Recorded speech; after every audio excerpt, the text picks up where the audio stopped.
Dear students, आज हम आपको हेलो एल्केन्स की क्लासिफिकेशन के विषय में बताएंगे। तो यदि हमारे चैनल को आपने सब्सक्राइब नहीं किया है तो इस चैनल को सब्सक्राइब करिए, जिससे जो भी वीडियो हम डालें आप तक का बहुत आसानी से पहुंचता रहे।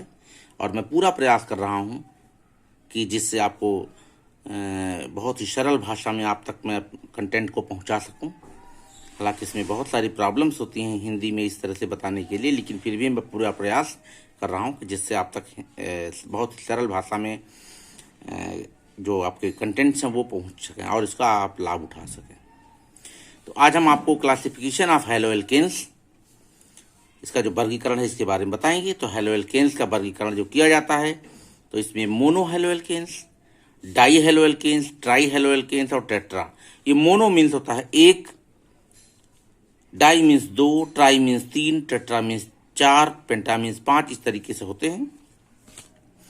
अब मोनो हेलो एल्केन्स का मतलब हो गया जब किसी एल्केन्स का एक हाइड्रोजन केवल हैलोजन के द्वारा रिप्लेस कर दिया जाता है या सब्स्टिट्यूट कर दिया जाता है, तब वह जो बनता है उसे कहते हैं मोनो हेलो एल्केन्स। जैसा कि आपने देखा RCH3 था, एल्केन था, इसका एक हाइड्रोजन हटा दिया गया हैलोजन के द्वारा तो X जुड़ गया, ये मोनो हेलो एल्केन्स हो गया। अब मोनो हेलो एल्केन्स भी 1 डिग्री, 2 डिग्री और 3 डिग्री होते हैं।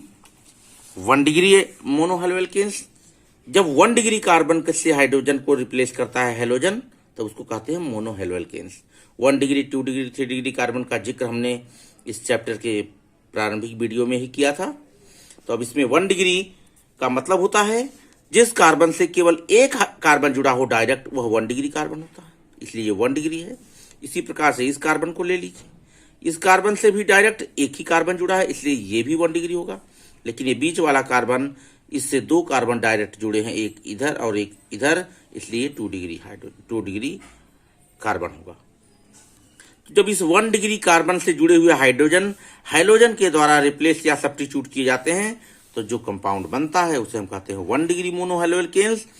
अगर ये देखिए हैलोजन को हम क्लोरीन मान लें, क्लोराइड यहाँ पे लगा दें तो ये हो जाएगा 1 डिग्री, या 1 डिग्री तो है ही, इसका नाम हो जाएगा क्लोरोप्रोपेन।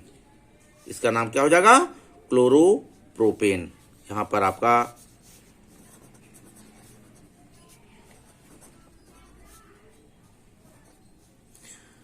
क्लोरोप्रोपेन। अब आपका आता है 2 डिग्री। सेम मैनर में जब 2 डिग्री कार्बन से जुड़े हुए हाइड्रोजन को हैलोजन के द्वारा सब्स्टिट्यूट कर दिया जाता है तो जो यौगिक बनता है, जो कंपाउंड बनता है उसे हम कहते हैं 2 डिग्री। क्योंकि हैलोजन एक ही है इसलिए यह भी मोनो हेलो एल्केन होगा। अब आपका आता है 3 degree mono halo alkane. 3 degree mono halo alkane same. अब 3 डिग्री कार्बन के बारे में आप देखें, देखिए ये कार्बन है, इससे एक कार्बन तो डायरेक्ट ये जुड़ा है, एक कार्बन डायरेक्ट ये जुड़ा है, एक कार्बन डायरेक्ट ये जुड़ा है, इसलिए ये 3 डिग्री कार्बन होगा। इससे जुड़े हुए हाइड्रोजन ये 3 डिग्री हाइड्रोजन होंगे। तो जब इस हाइड्रोजन को हैलोजन के द्वारा रिप्लेस कर दिया जाता है तो ये 3 डिग्री, और चूंकि एक ही हैलोजन है पूरे कंपाउंड में, एक ही हैलोजन अभी इंटर किया है, इसलिए इसको मोनो हेलो एल्केन कहते हैं, 3 डिग्री मोनो हेलो एल्केन कहते हैं। अब आपको डाई हेलो एल्केन के विषय में बताते हैं।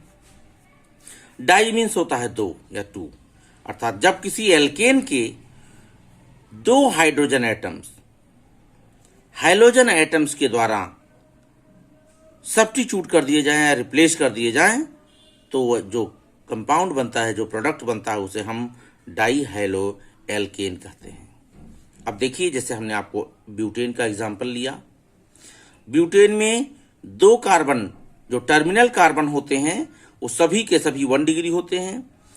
तो ये दोनों फर्स्ट और फोर्थ ये आपके 1 डिग्री कार्बन हैं, बीच के दोनों 2 डिग्री कार्बन हैं। तो इसमें 1 और 2 डिग्री के कार्बन हैं तो हाइड्रोजन भी 1 और 2 डिग्री से जुड़े हुए होंगे। तो अब आप देख रहे हैं इससे जो हैलोजन डाई माने 2 हाइड्रोजन जो शिफ्ट किए जाएंगे, जैसे देखिए आपने इन दोनों यहाँ के हाइड्रोजन को और यहाँ के हाइड्रोजन को हैलोजन के द्वारा रिप्लेस कर दिया गया, सब्स्टिट्यूट कर दिया गया, तो ये हो गया डाई हेलो ब्यूटेन। इसका नाम क्या हो जाएगा? Die hello butane. अगर यहाँ पर X इक्वल टू Cl ले लिया जाए तो इसका नाम हो जाएगा डाइक्लोरोब्यूटेन। अब ये जो डाई हेलो एल्केन्स हैं या डाई ये जो है दो प्रकार के होते हैं। पहला है geminal die halo alkane. Geminal die halo alkane,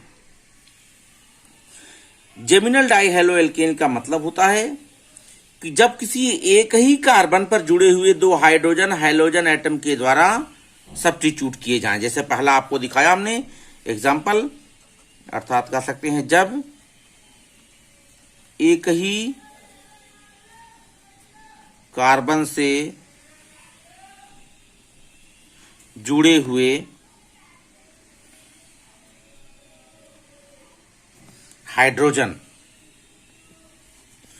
दो हाइड्रोजन, जब किसी एक ही कार्बन से जुड़े हुए दो हाइड्रोजन को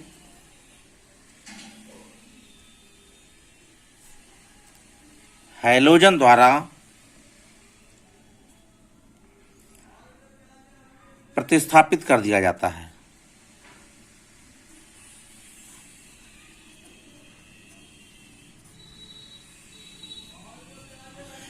प्रतिस्थापित कर दिया जाता है जैसे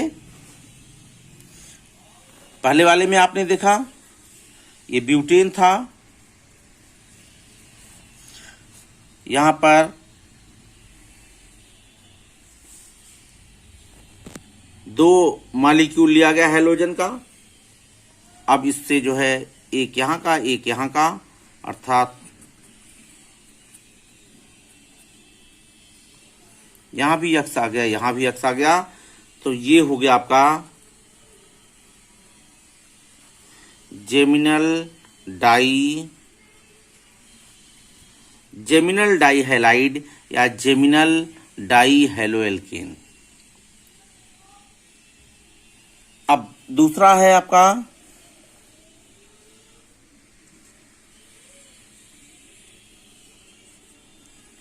विसिनल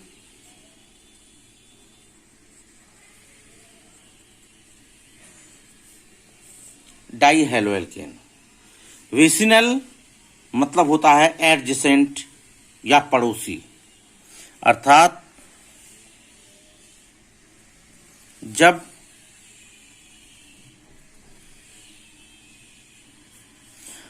पास के दो कार्बन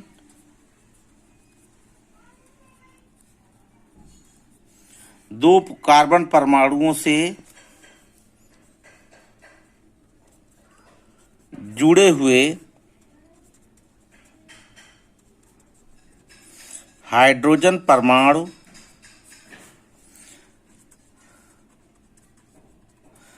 हैलोजन परमाणुओं द्वारा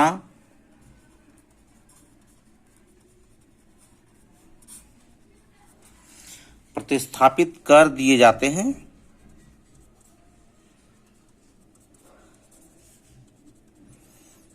तो बने हुए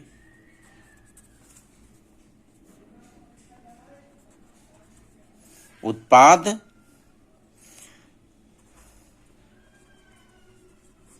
विसिनल डाई हेलो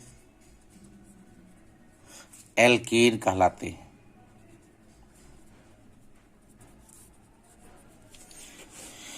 अब जैसे देखिए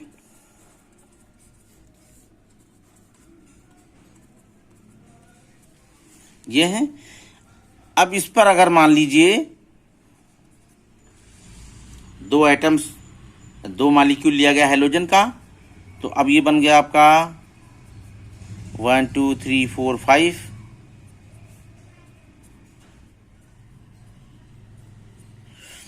अब एक हैलोजन तो इस कार्बन एटम पर आ गया और दूसरा हैलोजन इस कार्बन एटम पर आ गया। अगर ये हैलोजन एटम यहां भी आ जाता तो वो एडजेसेंट नहीं रहता, तो उसको हम विसिनल डाई हैलाइड नहीं कहते, केवल डाई हैलाइड्स कहते हैं। तो जब एक ही कार्बन पर दोनों हाइड्रोजन जुड़ जाते हैं तो ये जेमिनल डाइहैलाइड्स होता है। और जब पास पास के दो कार्बन परमाणुओं पर उपस्थित हाइड्रोजन को हैलोजन एटम के द्वारा सब्स्टिट्यूट कर दिया जाता है, रिप्लेस कर दिया जाता है, तो इसे हम कहते हैं विसिनल डाइहैलो। इसका नाम हो जाएगा विसिनल डाइहैलो पेंटेन। ये क्या है?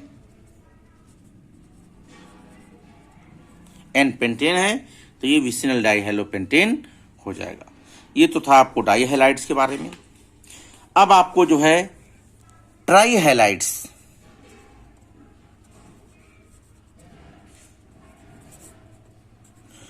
ट्राइहैलाइड्स जैसा कि नाम से ये स्पष्ट है, ट्राई मीन्स 3 हाइड्रोजन एटम जुड़ेंगे, 3 हाइड्रोजन एटम को रिप्लेस किया जाएगा। इसका सीधा सीधा एग्जाम्पल आपको हम देते हैं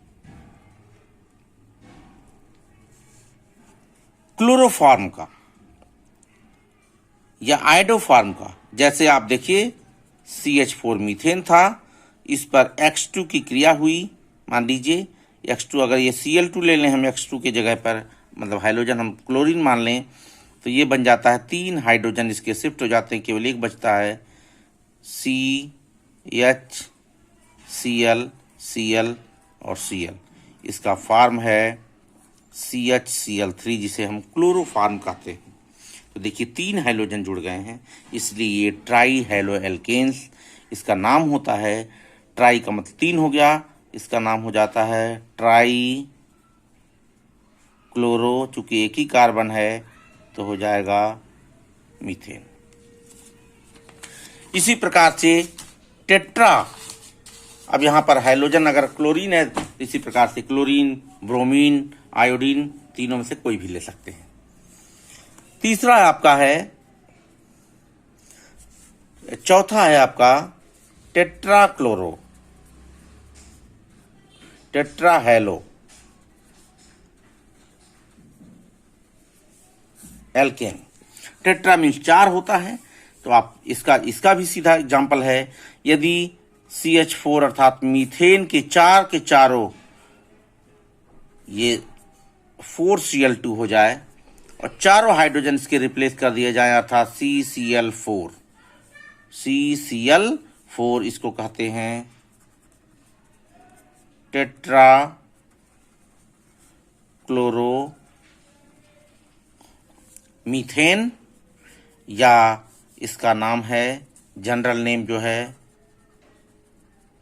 कार्बन टेट्रा क्लोराइड।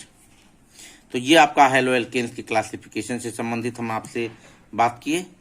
अब हम आपको इनके प्रिपरेशन मेथड के विषय में बताएंगे। प्यारे छात्रों, अब जो है हम इनके प्रिपरेशन मेथड,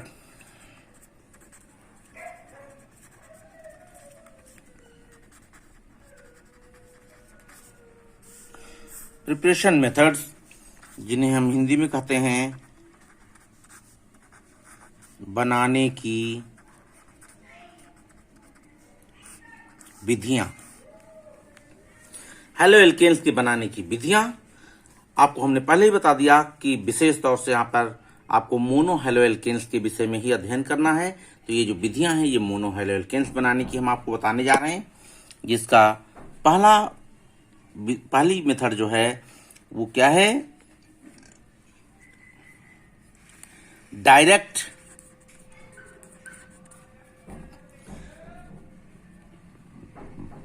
हैलोजनेशन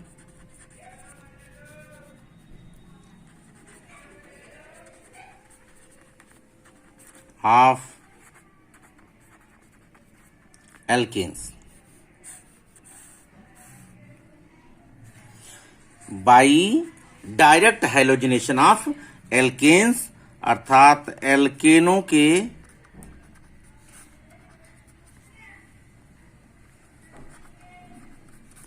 सीधे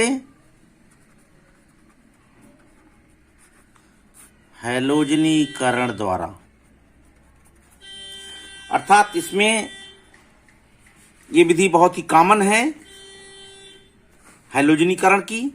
इस विधि के द्वारा क्लोराइड, ब्रोमाइड और आयोडाइड यही 3 बनाए जा सकते हैं, फ्लोराइड नहीं बनाया जा सकता। यह भी कॉमन विधि नहीं है। जैसे आप इसको हम मेथेन का एग्जाम्पल लेते हैं और जैसे आपका CH4 है, इसमें हमने Cl2 की क्रिया कराई HNu का मतलब होता है फोटान। इसे हम सनलाइट, जो कि सनलाइट जो होती है बंडलों के रूप में, जिसे फोटान कहते हैं, उस रूप में प्राप्त होती है ऊर्जा के रूप में, इसीलिए हम इसे HNu व्यक्त करते हैं। ये भी आपको यहां पर बताते चलते हैं कि HNu अर्थात सनलाइट या अल्ट्रावायलेट रेज की उपस्थिति में जो भी रिएक्शंस होंगे, उन रिएक्शंस की जो मैकेनिज्म होती है वो फ्री रेडिकल मैकेनिज्म होती है, मुक्त मूलक क्रियाविधि होती है। ये आपको हम यहां पर अभी आगे बताएंगे। तो आप देख रहे हैं कि CH4 से Cl2 हुआ, तो एक हाइड्रोजन इसका रिप्लेस हो गया, यहां पर -HCl निकला और ये हो गया आपका CH3Cl। ये आपका हो गया, क्या कहते हैं इसको, मोनो क्लोरो मीथेन या मेथिल क्लोराइड। सिंपल नेम इसका हो जाएगा मेथिल क्लोराइड। अब ये रिएक्शन यहां रुकता नहीं है, ये रिएक्शन आगे भी प्रोसीड होता है और पुनः दूसरे मॉलिक्यूल्स जो क्लोरीन के होंगे HNu की उपस्थिति में, और फिर दूसरा हाइड्रोजन भी निकल जाता है और ये हो जाता है आपका CH2Cl। तो ये हो जाता है आपका डाइक्लोरो मीथेन। फिर ये क्रिया होती है HNuCl2, यहां भी -HCl निकलता है और फिर यहां भी -HCl निकलेगा और ये हो जाएगा आपका CHCl। इसी का नाम है ट्राइक्लोरो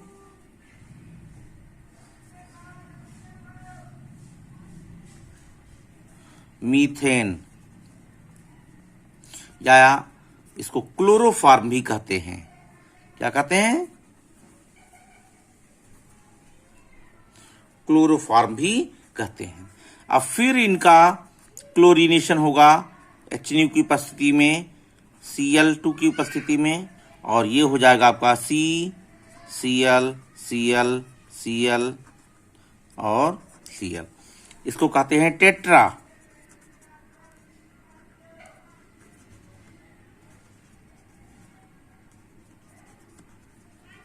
टेट्राक्लोरोमीथेन। तो आपने देखा, ये इस विधि का प्रयोग हम प्रयोगशाला में नहीं करते हैं। क्यों नहीं करते हैं? कि इसमें ये रिएक्शन जो होता है चलता रहता है। इस रिएक्शन को इंडस्ट्रियल स्केल पर तो प्रयोग किया जा सकता है, क्योंकि वहां पर ऐसे मेथड्स होते हैं, ऐसे प्रोसेस होते हैं कि इसको एक ही स्टेप के बाद रोक दिया जाएगा। लेकिन इन जनरल प्रयोगशाला में नहीं करते, क्योंकि इसमें मिक्स प्रोडक्ट प्राप्त हो जाता है। इसलिए इस मेथड्स का प्रयोग हम लेबोरेटरी में, प्रयोगशाला में हम नहीं करते हैं। अब देखिए, जो इससे कि ये मिक्स प्रोडक्ट के बारे में बात करनी है, तो इसमें और जो मेथेन के अलावा और अन्य जो एल्केन्स होते हैं उनसे भी मिक्स प्रोडक्ट प्राप्त होते हैं। इससे कंपटीशन के जो है क्वेश्चंस आते हैं, उसको हम अन्य वीडियो में आपसे शेयर करेंगे। यहाँ पर चूंकि क्लास 12th लेवल की केमिस्ट्री की बात हो रही है, इसलिए हम केवल आपके काम की ही बात यहाँ बताएंगे। अब जो दूसरी मेथड है,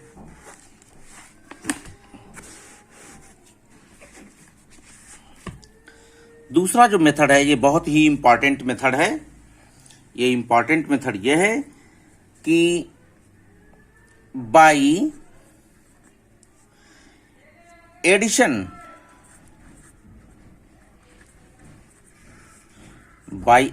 ऑफ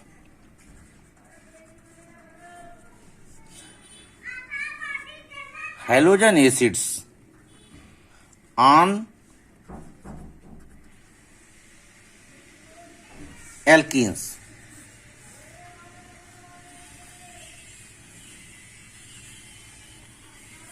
एल्कीनों पर हैलोजन अम्लों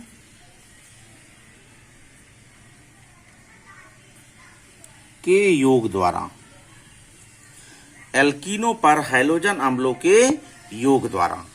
ये बहुत ही इंपॉर्टेंट रिएक्शंस है, इसको आप बहुत ही ध्यान से सुनेंगे क्योंकि इसमें बहुत सारी चीजें छुपी हुई हैं।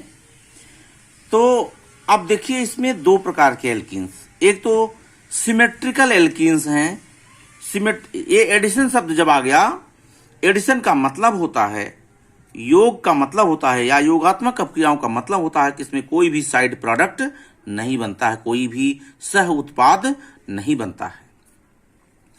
तो अब इसमें दो प्रकार के एल्कीन्स हैं। पहला है आपका सममित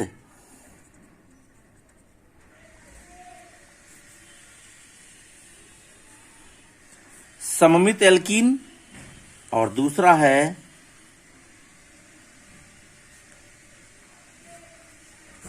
असममित एल्कीन। आपको हमने पहले भी बताया था, फिर बता रहे हैं। सम्मित का मतलब जिसे दो बराबर भागों में बांटा जा सके, असम्मित का मतलब जिसको दो बराबर भागों में बांटा न जा सके। तो जैसे सम्मित एल्कीन है CH डबल बॉन्ड CH। अगर इस डबल बॉन्ड से आधा कर दिया जाए तो देखिए दोनों तरफ बराबर है, ये आपके सम्मित एल्कीन है। अगर सम्मित एल्कीन पर किसी भी हैलोजन एसिड, जिसे हम HX के द्वारा व्यक्त करते हैं, इसका एडिशन होता है, तो किसी पर भी हाइड्रोजन ऐड हो जाए और किसी पर भी हैलोजन ऐड हो जाए, दोनों पर कोई अंतर नहीं आता और ये बन जाएगा CH। अगर इस पर हाइड्रोजन ऐड हो गया तो यहां आ गया और ये एक बॉन्ड खत्म हो गया, सिंगल बॉन्ड हो गया, फिर कार्बन हो गया H और यहां पर H और यहां पर X हो गया। तो देखिए हैलो एल्केन प्राप्त हो गया, CH3 CH2X, इसे कहते हैं हैलो इथेन। अब इसकी जगह पर X की जगह पर हम Cl भी ले सकते हैं, Br भी ले सकते हैं और I भी ले सकते हैं। अब दूसरा जो है, ये था क्या, पहला वाला सममित एल्कीन था। अब नंबर 2 हो गया असममित, मतलब एसिमेट्रिकल। इसमें हम आपको लेते हैं जो डबल बॉन्ड से अगर क्रॉस किया जाए, डिवाइड किया जाए, तो दो सेम पार्ट में डिवाइड ना हो। जैसे प्रोपेन हम ले लें, ये आप देखें, ये क्या है, प्रोपेन है।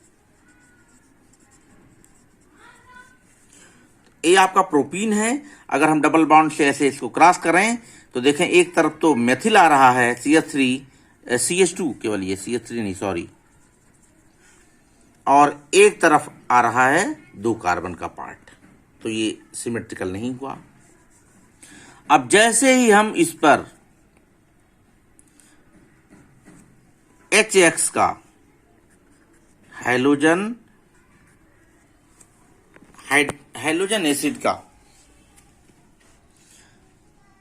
हम एडिशन कराएंगे, तो आप इसमें देखेंगे कि अब इसमें 2 कंडीशंस हैं।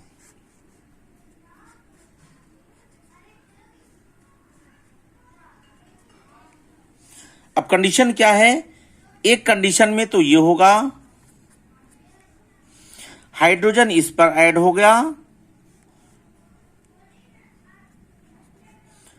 और हैलोजन इस पर ऐड हो गया, और दूसरा प्रोडक्ट यह है कि हैलोजन इस पर ऐड हो गया और हाइड्रोजन इस पर ऐड हो गया। तो अब यहां पर आप देखेंगे कि आपके मन में एक कंफ्यूजन आ गया। जैसे हम सभी हाइड्रोजन्स को भी लिख दें, तो यहां पर आपको मन में अब थोड़ी सी सस्पेंस आ गई कि कौन सा रूट सही है। ये रूट फर्स्ट है, ये रूट सेकंड है। तो अब आपको ये डिसाइड करना पड़ेगा कि ये कंपाउंड सही है कि ये कंपाउंड सही है, अर्थात हैलोजन इस पर जाएगा कि हाइड्रोजन इस पर जाएगा। तो ये जो आपका ये कौन सा कंपाउंड सही है, इसको डिसाइड करने के लिए एक रूल है मार्कोनिकॉफ, जिसे हम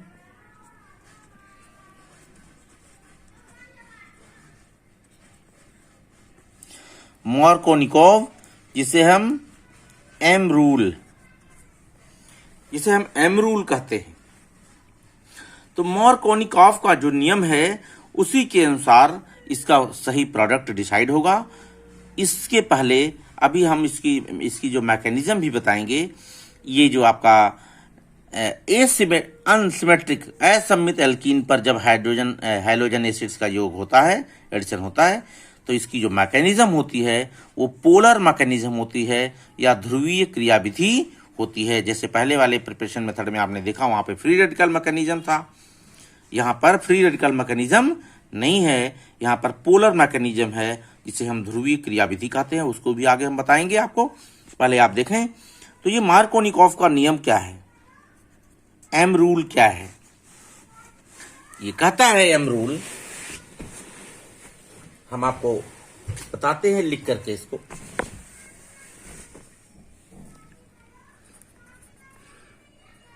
जब किसी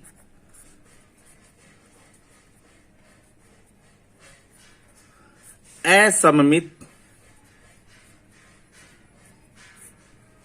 एल्कीन पर किसी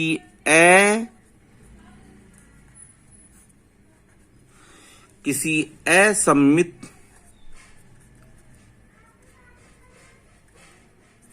हैलोजन अम्ल या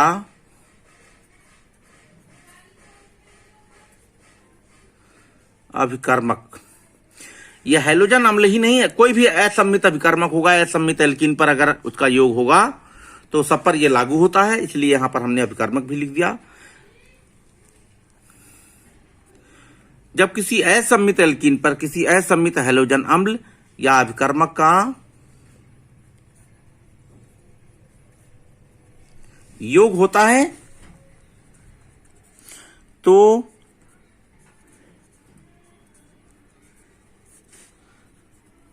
अभिकर्मक का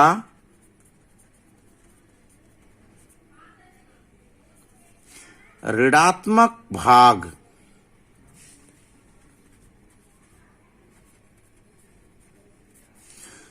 द्विबंध वाले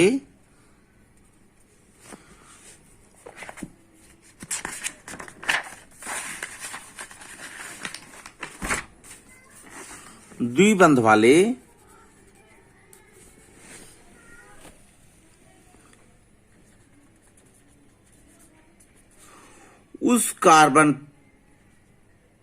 पर होता है जिस पर हाइड्रोजन की संख्या सबसे कम होती है। अर्थात ऋणात्मक भाग, उस अभिकर्मक का ऋणात्मक भाग उस कार्बन द्विबंध वाले उस कार्बन से जुड़ेगा जिस पर हाइड्रोजन की संख्या सबसे कम होगी। अब हम आपको इसका एग्जाम्पल जो है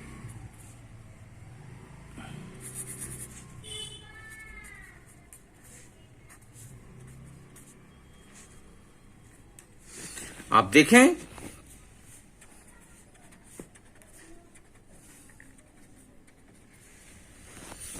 इसमें आप देखें इस कार्बन द्विबंध वाले ये कार्बन ये हो गया, ये कार्बन ये हो गया, इससे 2 हाइड्रोजन जुड़े हैं, इससे 1 हाइड्रोजन जुड़ा है।